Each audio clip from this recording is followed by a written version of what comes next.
오늘 함께 묵상할 하나님의 말씀 요한계시록 마지막입니다. 22장 1절부터 19절까지입니다. 찾으신 줄 알고 제가 읽겠습니다. 또 그가 수정같이 맑은 생명수의 강을 내게 보이니 하나님과 및 어린 양의 보좌로부터 나와서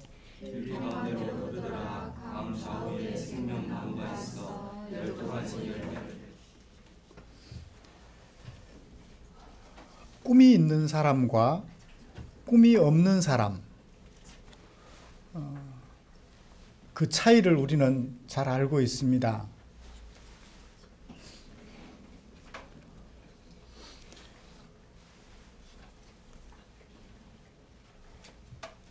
그 차이가 있다면 꿈이 있는 사람은 꿈에 합당한 것을 준비하기 위해서 최선을 다하는 거죠. 하나님의 백성으로서 꿈을 가지고 살아간다면 보편적으로 너나 할 것 없이 모두가 다 준비해야 될 것이 있습니다. 그것은 거룩한 삶, 구별되는 삶이겠죠. 그 다음에 또 하나 있습니다. 전문적으로 준비해야 될 것이 있어요. 농사를 짓는 사람은 농사 기술을 준비해야 되고, 환경미화원이 되려는 사람은 환경미화원이 갖춰야 할 각종 자격, 전문 지식들을 준비해야 합니다. 이렇게 보편적으로 준비할 것과 전문적으로 준비할 것, 필요한 것들을 날마다 준비하되 더욱 충실하게, 그리고 어제와 오늘 다르게 날마다 개혁적으로 준비해 가야 할 필요가 있으며, 그렇게 준비하는 사람은 꿈이 있는 사람이죠. 그러나 꿈이 없는 사람은 그런 것 저런 것 생각하지 않고 닥치는 대로 살아갑니다. 이것 준비했다가 포기해버리고 저것 준비했다가 포기해버리고, 세월이 지나서 인생을 마무리할 쯤 내가 뭘 하고 살아왔지? 그냥 그렇게 흘러왔구나 하고 인생을 마무리하게 될 것 같아요. 이렇게 날마다 하늘 교회를 꿈꾸며 하나님의 백성으로서 우리 자신을 개혁하고자 하는 우리를 위하여 하나님께서는 요한계시록 22장 1절부터 19절까지 말씀을 주셨습니다.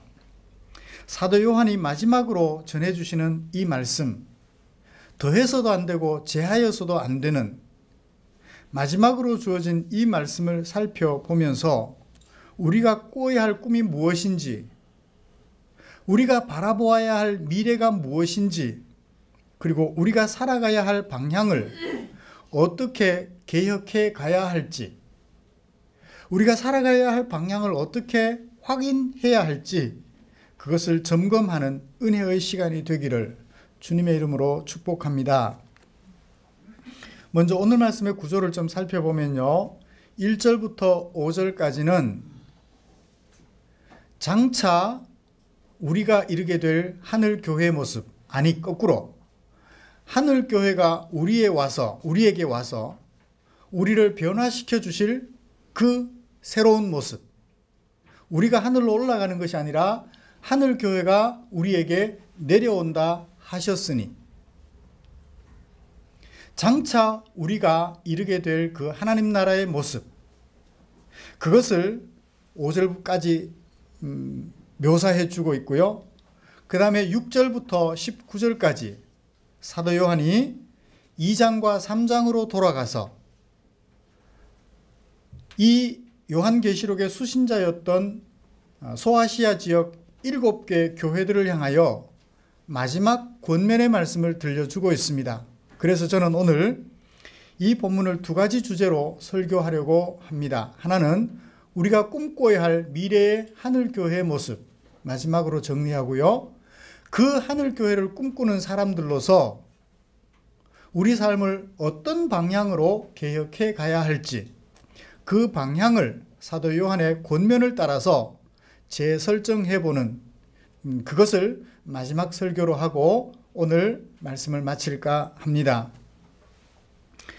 사도 요한은 지금까지 세상 속 교회의 모습과 하늘 교회의 모습을 오버랩시키며 우리에게 대조하여 보여주었습니다.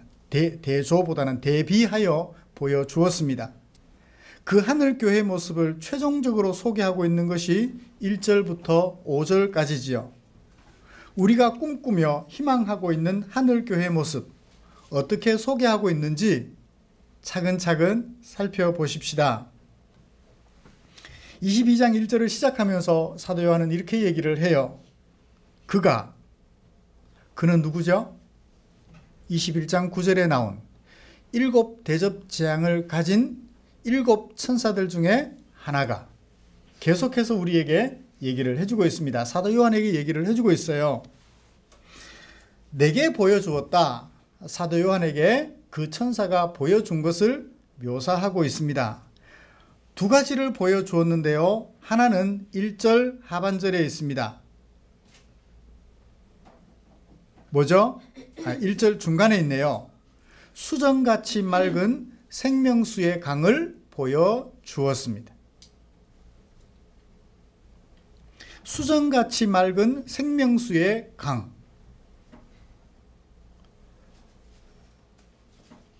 수정같이 맑은 원관념은 맑은 강물이라는 얘기예요. 요즘 말로 치면 1급수 정도 될까요? 예. 생명을 잉태하고 있는 그 물이 흐르는 강을 먼저 보여주었다고 소개해 주었습니다. 두 번째로는 강 좌우에 생명나무가 있었는데 사도 요한이 그것을 보았다고 얘기를 하고 있습니다. 생명나무의 특성은 어떠합니까? 12가지 열매를 맺어요. 한 나무가 12가지 열매를 맺을 수 있나요? 사과나무는 사과 맺고, 배나무는 배를 맺고, 포도나무는 포도를 맺는데 이 생명나무는 특이해요. 12가지 열매를 맺는데요. 이 지상에서는 그대로 문자적으로 해석해서는 이 나무는 불가능한 나무예요. 그렇다면 12가지 열매를 맺는 생명나무는 상징적으로 봐야 되겠죠. 그것이 무엇을 우리에게 나타내 보여주고 있을까요? 숨겨놓은 뜻은 뭘까요? 그 생명나무 열매는 바로 12가지 과일로 표현되어진 12가지 열매로 표현된 누구? 우리 성도들을 말하는 거죠. 이스라엘 백성들. 하나님의 선택된 백성들을 우리에게 소개를 해주고 있는 것 같습니다. 그 열매들, 하나님의 백성들이 달마다 뭘 해요? 열매를 맺어요. 그리고 그 나무 잎사귀들은요, 만국을 치료하고 있더라 하며 우리에게 소개해주고 있습니다. 강 좌우에 있는 생명나무를 항상 열매 맺고 항상 잎이 푸르른 그런 나무가 되게 하는 생명수강. 생명수강과 생명나무를 사도 요한은 천사로부터 보여준 것을 보았다고 얘기하고 있습니다. 여러분, 이 묘사를 통해서 사도 요한은 무엇을 생각했을까요? 생명나무, 생명수강. 뭘 머릿속에 그렸을 것 같아요? 묘사문의 특징은 사도 요한이 느낀 느낌 그대로 우리도 느낄 수 있어야 합니다. 왜요? 명령이 없기 때문에. 느꼈던 그 느낌, 화가가 그려놓은 그림을 보면서 우리는 화가가 느낀 느낌을 우리도 같이 느낄 수 있어야 되죠. 화가가 뭐 설명이 없어요. 마찬가지로 여기도 설명이 없습니다. 사도 요한은 이것을 쓰면서 무슨 생각을 했을 것 같아요? 이 상황을 보는 순간 생명나무 얼른 생각해 보세요. 뭐죠? 구약 성경으로 돌아가서 그렇죠. 에덴 동산의 모습이죠. 지금 사도 요한은 에덴 동산의 모습, 창세기 2장 9절부터 14절까지 말씀을 떠올렸을 것 같아요. 묵시문학의 특성이 그것입니다. 상징을 사용하는데 그 상징의 뿌리가 어디 있어요? 상상 속에 있지 않고 성경 속에 있다는 거예요.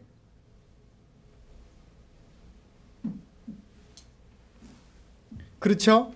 상상이 사람의 생각 속에 있으면 그것은 무슨 소설? 허구적인 소설. 그죠?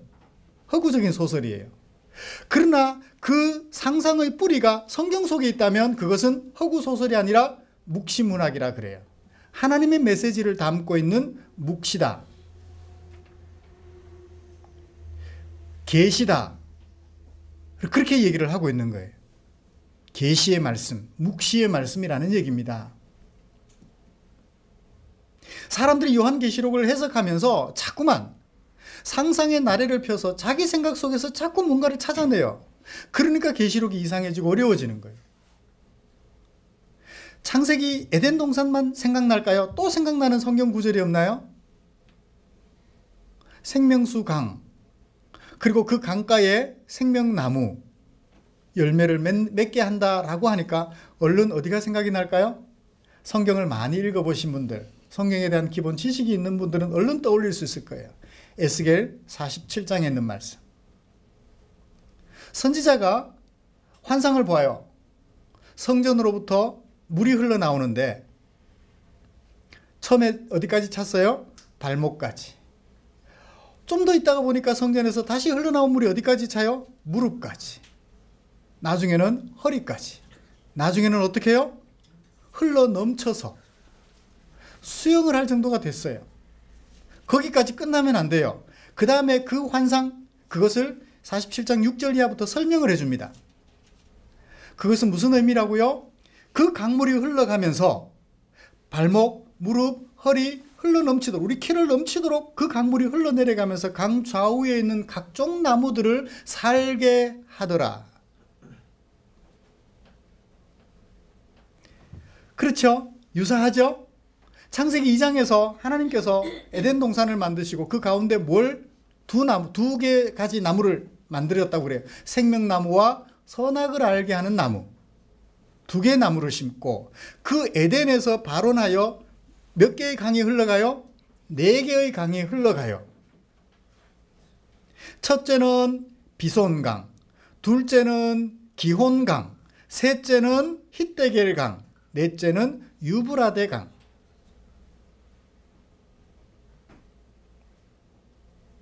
이 강물이 흘러가면서 주변에 있는 각종 나무들로 하여금 생명을 얻어 열매와 잎을 내게 하고 열매를 맺게 해준다는 것이 창세기에도 있고 에스겔 47장 에스겔 선지자가 들려준 환상의 말씀 속에서도 담겨져 있는 것이죠. 우리가 이르게 될 하늘교회 미래의 모습 바로 이래요. 우리가 갈지 이것이 올지는 모르겠습니다만 간다 온다는 크게 중요한 게 아니니까요. 가든 오든 뭐 무슨 상관이 있어요, 그죠? 이런 하늘교회 모습 우리가 생각하면 그걸로 만족할 수 있죠. 가도 좋고 와도 좋고 어떻든 그 세상 속에 우리가 살아갈 거니까요.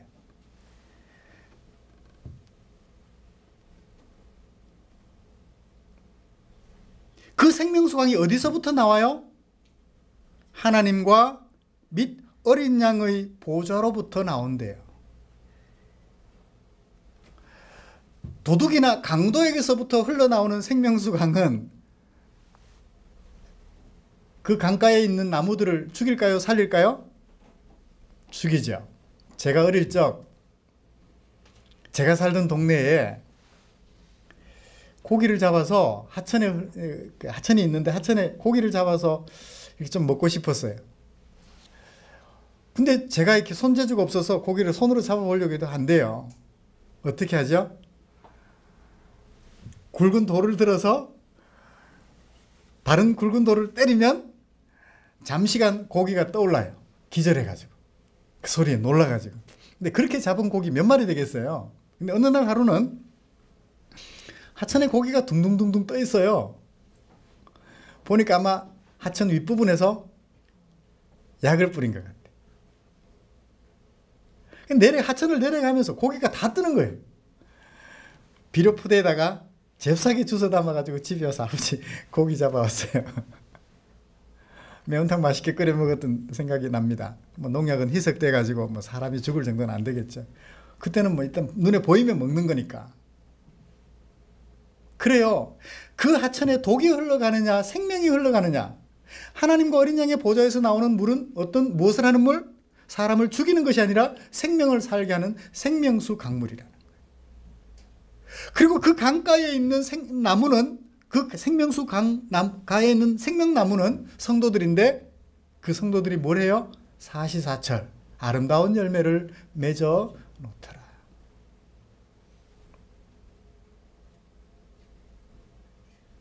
그뿐입니까? 그 잎사귀는, 열매는 사람들이라면 그 잎사귀는요, 치료하는 하나님의 은혜가 있는 거예요. 다시 아픈 것이 없게 되는 원인이 바로 거기에 있는 것입니다. 결국 우리가 예수님으로 말미암아 살게 될 미래의 하늘교회는 생명과 치료가 풍성한 교회예요. 우리들의 미래 모습이며, 그것은 죽음과 상처로 인하여 고통하는 세상을 살아가는 오늘 우리에게 최고의 희망이 되기에 충분한 줄 믿습니다. 우리의 미래 모습이에요.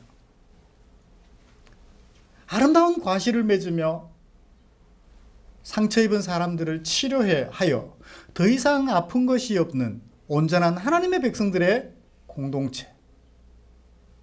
이것이 바로 사도 요한이 마지막으로 본 미래 하늘교회의 모습이에요. 여러분, 이것을 우리의 미래로 삼아도 될까요? 지금은 상대방의 마음에 자꾸 상처를 입히잖아요. 내 마음에 안 든다고 말 한마디 던졌는데 그것이 상처를 입혀요. 어제 저녁에도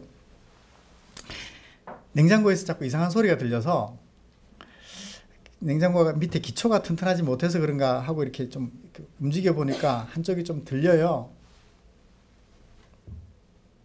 제가 제끼면서 아내에게 부탁을 했죠. 이 들리는 쪽에다가 종이를 좀 받쳐달라고. 마침 아내가 설거지를 하고 있는 중이었어요. 그러면 설거지 마칠 때까지 기다렸다가 해도 되잖아요. 근데 설거지를 하고 있는데 굳이 그걸 제끼면서, 여보 저거 좀 도와줘 하다 보니까 그만 어떻게 손을 이제 껴든 장갑 빼고 하는 사이에, 이제 손을 빼고 씻고 하는 사이에 그릇이 떨어져서 깨졌어요.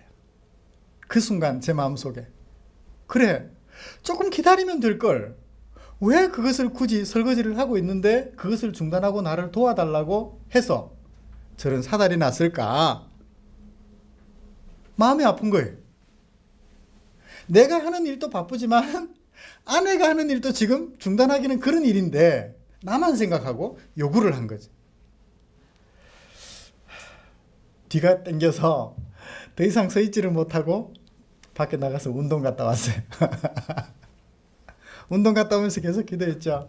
하나님, 그릇 깨놓고 아내 마음이 또 오죽하겠습니까? 자기도 마음으로 그래 그냥 기분 좋게 도와줬으면 될걸, 그렇게 하다가 이렇게 했을 텐데 마음으로 막 마음 아파하며 힘들어할 텐데 제가 이렇게 못났습니다. 아내 마음 아프게 했고 내 시간만 생각하다가, 내 것만 생각하다가 그렇게 했습니다. 그래요. 우리는 지금도 세상을 살아가면서 하나님의 백성이라지만 상처를 주며 살아요.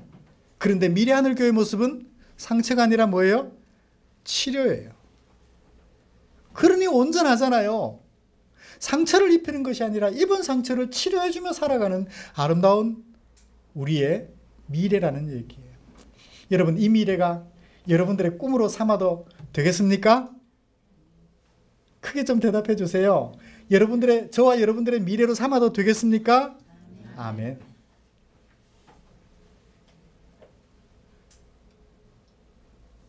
미래로 삼을만 하잖아요. 이 돈 주고 살 수 있으면 돈 주고 사고 싶어요. 그죠? 누가 귀신을 쫓아내니까 그 능력 내가 돈 줄 테니까 내게도 좀 팔아달라고 시몬이 말했나요?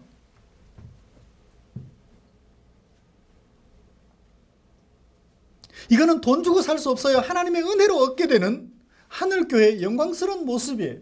저와 여러분들의 꿈으로 삼으시기를 주님 이름으로 축복합니다. 자, 이것을 꿈꾸는 사람들을 위하여 사도 요한이 마지막으로 권면의 메시지를 들려주고 있습니다. 6절부터 19절까지 요한의 마지막 권면을 하고 있는데요.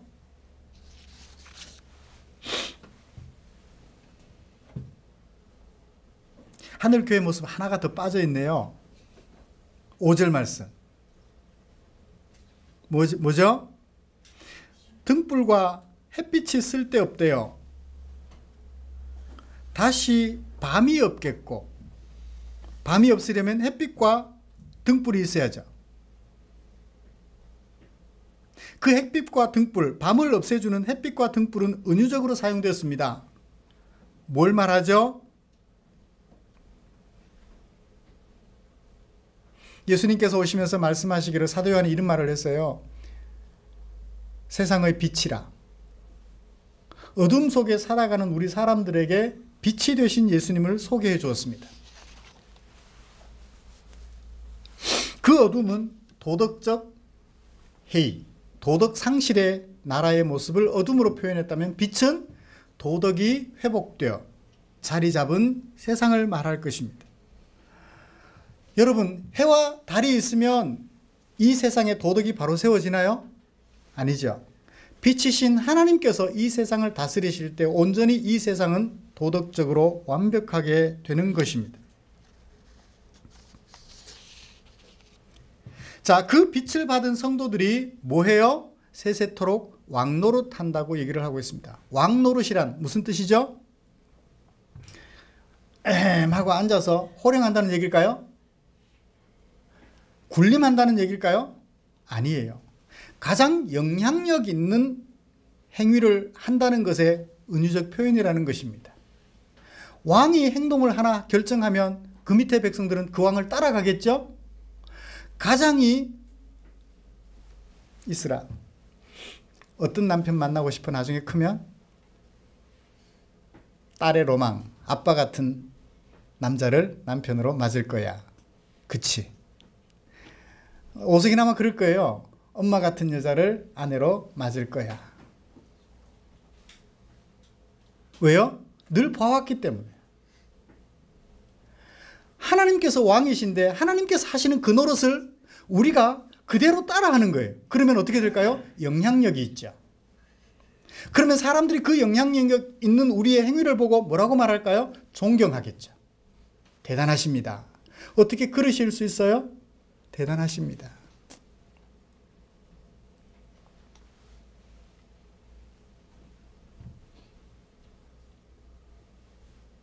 이것이 바로 우리가 미래에 이르게 될 하늘교회의 모습이에요. 완벽하게 생명을 주시는 하나님의 은혜 앞에서 우리는 제대로 무슨 노릇? 왕노릇 하는 거예요. 지금은 우리 한국교회가 참 세상으로부터 욕을 먹어요. 세상이 오히려 교회를 걱정하고 있습니다. 이 교회가 어떻게 될까 앞으로?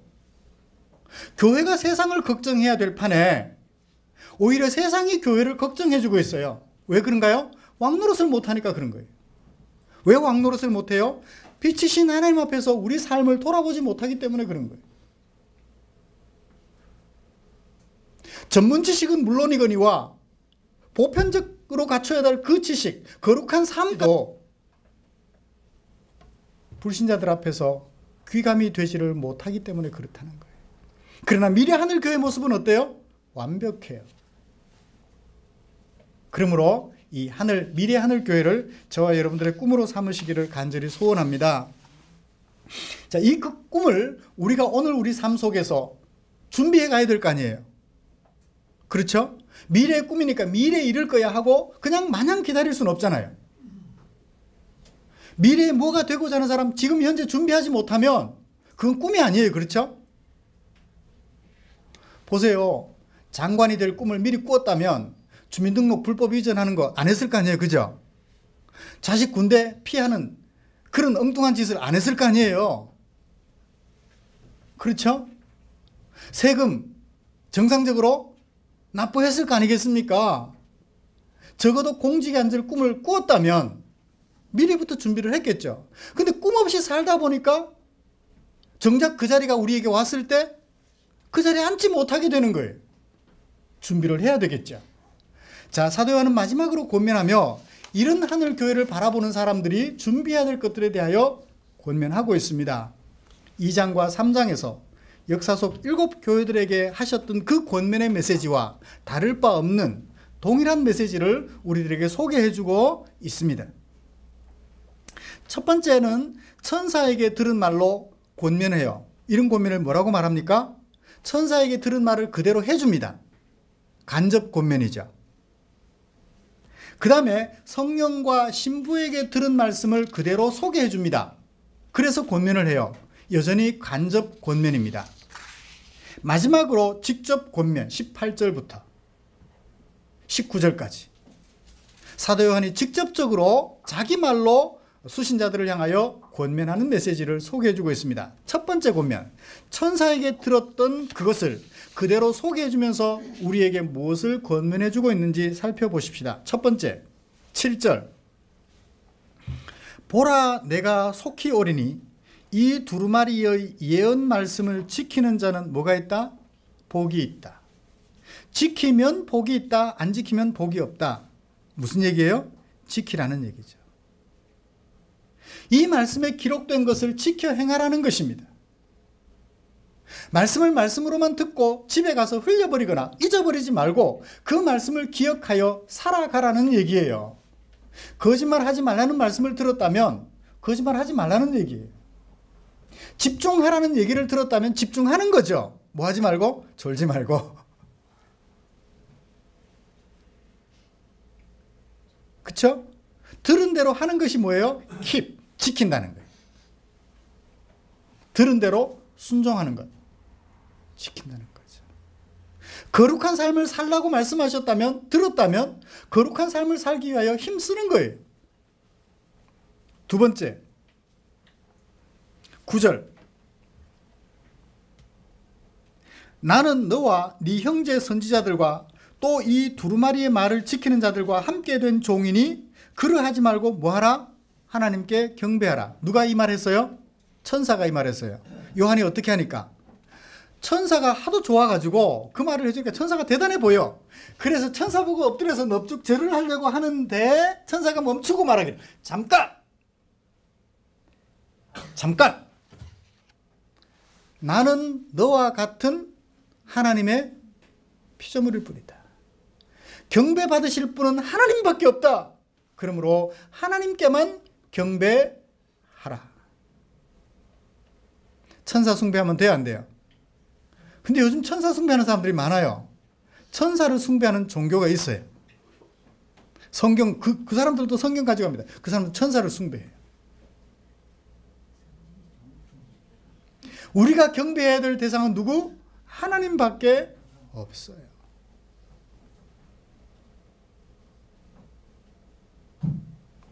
타 종교의 교주, 숭배의 대상은 아닙니다.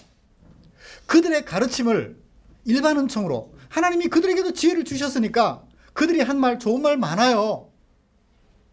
그 좋은 말을 들을 수는 있지만 경배할 분은 하나님밖에 없어요. 사람 외에는 천사든지 누구든지 그 어떤 존재도 경배의 대상이 될 수 없다. 그래야만 우리가 거룩한 삶을 사는 하늘교회 성도들이다라는 거예요.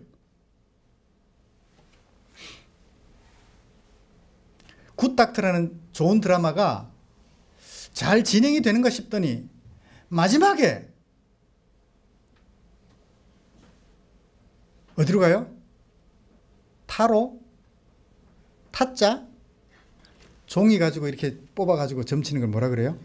타로로 집에 가가지고.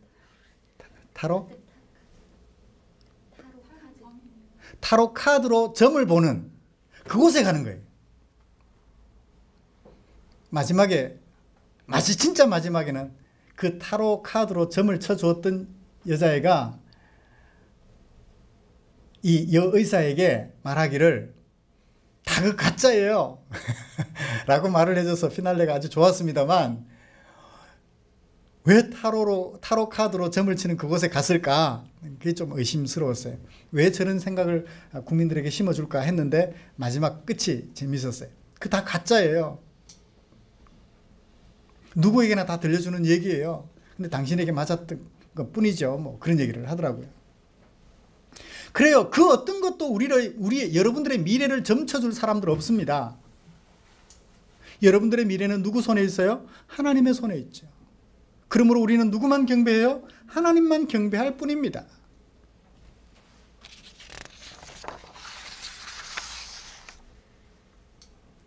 그 다음 11절을 보세요. 대조법을 보여줍니다. 불의를 행하는 자는 그대로 불의를 행하고 더러운 자는 그대로 더럽고 의로운 자는 의를 행하고 거룩한 자는 거룩하게 하라. 너희는 의로운 자요 거룩한 자가 아니냐는 거예요. 너희는 불의를 행하는 자가 아니고 더러운 자가 아니지 않느냐는 거예요. 의로운 자, 거룩한 자, 의를 행하고 거룩하게 행해라. 그렇게 하는 사람 14절 뭐 하는 자? 자기 두루마기를 뭐 하는 자? 빠는 자들이다.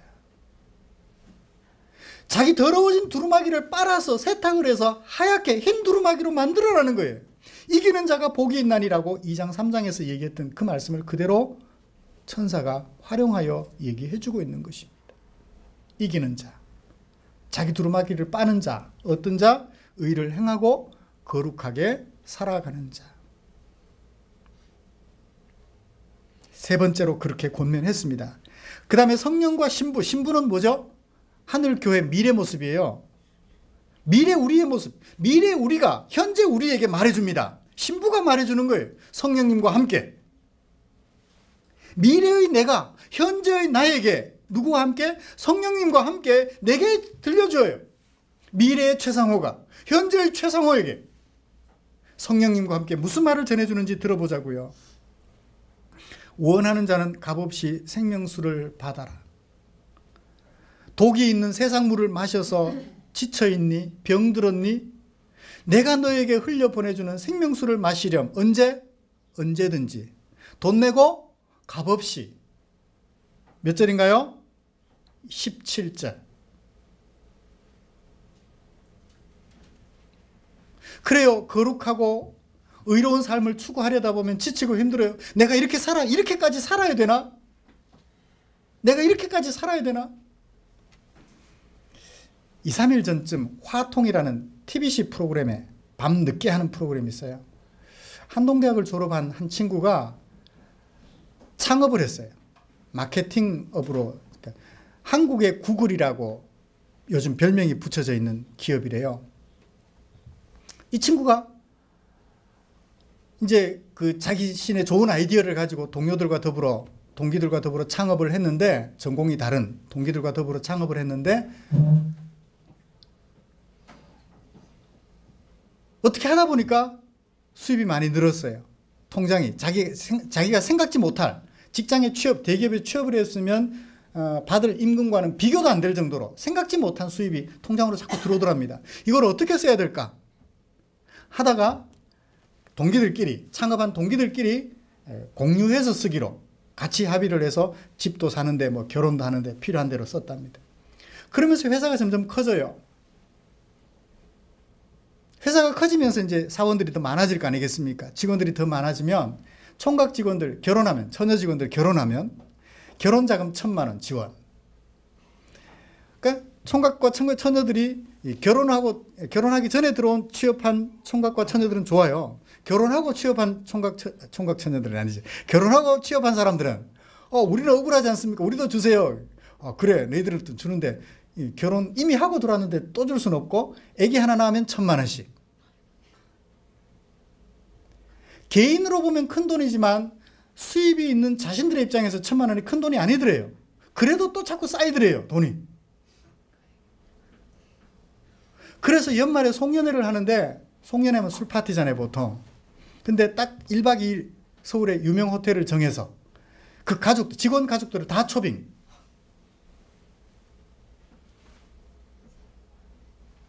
해외에 있어도 비행기사까지 들여서 초빙한 다음 1박 2일 동안 특이한 사정에서 개인적인 사정 때문에 못 올 경우는 어쩔 수 없지만 그렇게 해서 사원들의 복지를 돌봐준대요. 그 사원들이 기부를 하게 한대요. 회사가 기부하는 것이 아니라 사원들이 기부하게 한대요. 회사가 기부하면 직원들 우리 돈 갖고 회사 이름 내네 그러죠. 그런데 사원들에게 돈을 줘서 사원들이 기부를 하게 해요. 회사 이름으로 기부하는 것이 아니라. 그러니까 그 직원들이 어떻게 했어요? 꿈의 기업이 되는 거죠. 오죽하면 한국의 구글이라는 얘기까지 들을 수 있었을까요? 여러분, 난들 주머니 차고 거기에다가 통장에다가 계속해서 뭐 쌓고 싶은 마음이 없겠어요? 그런데 그 친구 하는 말, 우리 엄마가 늘 기도하는 기도 제목이 있었어요. 그걸 위해서 자기가 실현하며 살아가는 거죠. 예수 믿는 내가 이렇게 살아야 되나? 남들이 하지 않는데. 그러나 그 남들이 하지 않는 일을 하나님의 백성이기 때문에 했더니 왕노릇 하게 되는 거예요. 날마다 생수가 공급되는 것 같아요. 그렇죠? 원 없이, 값 없이 언제든지 피곤하고 지쳐서 힘들다 싶으면 하나님의 은혜를 구하는 거예요. 그러면 하나님의 은혜가 저와 여러분들을 사로잡으면 그 일을 할 수 있다는 거죠. 직접적으로 마지막 권면을 살펴보고 마치겠습니다. 18절, 19절. 누구든지 이것들 외에 더하면, 누구든지 이 두루마리의 말씀에서 외에 이 말씀 속에서 일부를 제하면 어떻게 해요? 똑같이 제해버릴 것이다. 여기 더한다, 제한다는 말이 무슨 말일까요? 설마 여기다 글을 더할 수는 없을 것이고, 더한다, 제한다 어떤 거죠?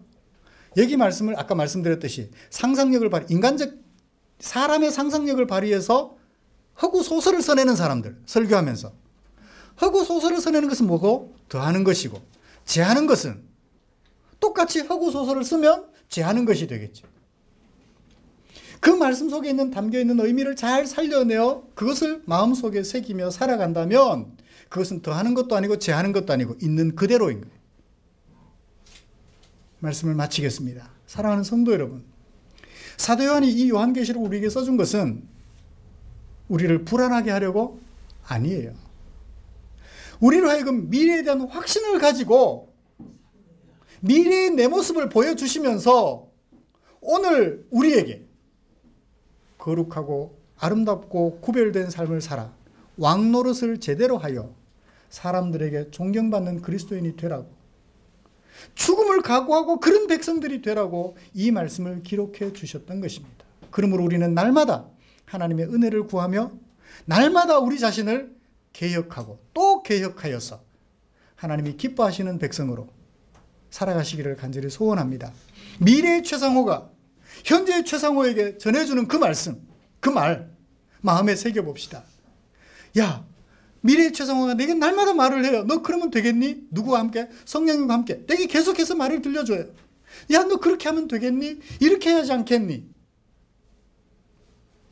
미래의 내가 현재의 나에게